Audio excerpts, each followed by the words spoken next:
튼살 칼럼 95번 신윤복 단오풍정 관음증. 신윤복의 단오놀이 풍정은 기녀들이 속살을 드러낸 채 목욕하는 자태가 문 남자들을 뇌세시킬 만큼 매혹적이다. 에로틱한 표현에서는 신윤복이 단연 압도적이다.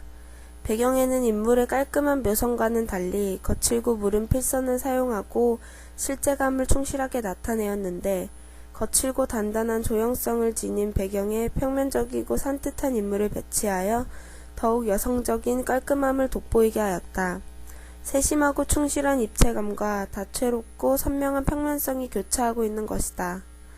그의 작품에서 배경은 비교적 자세하고 다채롭게 묘사되면서도 등장인물의 성격이나 이야기를 부각시키는데 전혀 방해가 되지 않고 오히려 총체적인 이미지로 그의 메시지를 전달할 수 있는 역할을 하였다.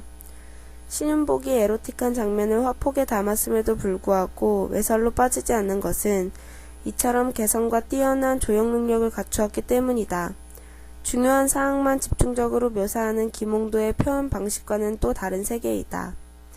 이 작품에서 또 하나 주목해야 할 사항은 훔쳐보는 인물의 설정이다. 만일 두 명의 어린 승려가 바위 틈새로 엿보지 않았더라면 선정적인 장면을 보는 긴장감이 훨씬 삭감되었을 것이다. 이들은 바로 감상자의 역할을 대신한 것이다. 엿본다는 행위는 심리학적에서 관음증이라 하여 일종의 성도착증의 하나로 분류된다. 이러한 시선구조는 중국의 백화소설 사파나 일본의 우키요에서도 즐겨 사용하는 기법으로 여기에 동아시아적인 에로타시즘의 해역과 묘미가 담겨있는 것이다. 그런데 어린 승려의 행위는 단순히 기녀들의 벌거벗은 모습을 엿보는 데에서 그치지 않는다. 그들은 화면의 왼쪽 아래에 몇 감는 여인들과 오른쪽 위에 그네를 타거나 머리를 손질하는 여인들을 연결시키는 구실을 하고 있다. 왼쪽의 승려는 오른쪽의 여인을 바라보고 오른쪽의 승려는 왼쪽의 여인들을 쳐다봄으로써 이 승려들의 시선을 중심으로 두 무리의 기녀들이 연결되는 것이다. 이들은 성적인 호기심에서 비롯된 극적인 긴장감을 유도하는 동시에 흩어져 있는 등장인물들을 긴밀하게 엮고 있어 그 비중이 잠옷 크다고 볼 수 있다. 은근한 에로티시즘인 동양화와 달리 서양화는 직접적으로 나체는 여성의 몸이 직접 드러나게 했다. 르누아르는 목욕을 하는 여인을 많이 그렸는데 3명의 목욕하는 여인들에서 고전주의적인 향기가 난다. 앵그르의 터키 목욕탕에서도 5명에서 6명의 여성이 주인공을 하며 전라의 여성이 집단적으로 표출하는 관능성을 표출하려고 했다.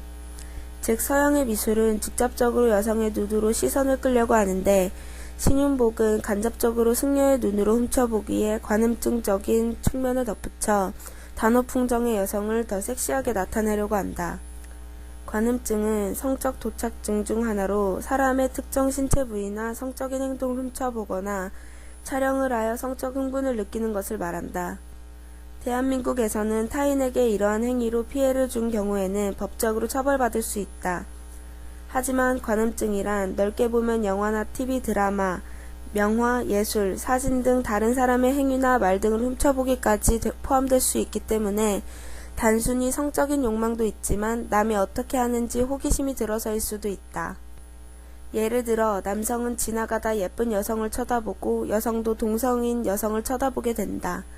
즉 사람은 사회적 동물이기 때문에 남과 비슷하게 살아야 하고 본능적으로 훔쳐보기에 대한 욕구가 있는 것이다. 또 시선을 굶주린 여성도 있기 때문에 너무 관음증을 나무랄 일도 아니다. 본인도 여성을 훔쳐본다고 고백할 수 있는데 주로 가슴하고 다리를 보는 것 같다. 가슴은 어차피 가려 있으므로 오래 쳐다보지 않고 다리 위주로 본다. 이는 튼살이 있는 것인지 살펴보는 약간의 직업병 같은 측면이 있다.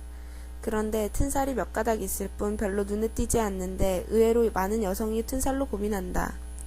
즉 튼살이 있는 사람은 노출을 의도적으로 피하므로 온 세상에 나만 튼살로 고민하는 줄 알고 착각하게 되는 것이다.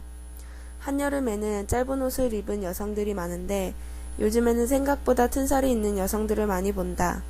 튼살 때문에 가리기만 하는 여성들이 있는 반면 용기 있게 드러내는 여성들도 많이 있는 것 같다.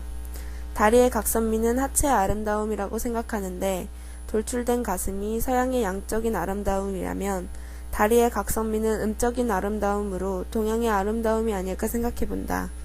실제로도 서양에는 풍만한 여성들이 많고 동양에는 다리가 날씬하고 아름다운 여성들이 많은 것 같다.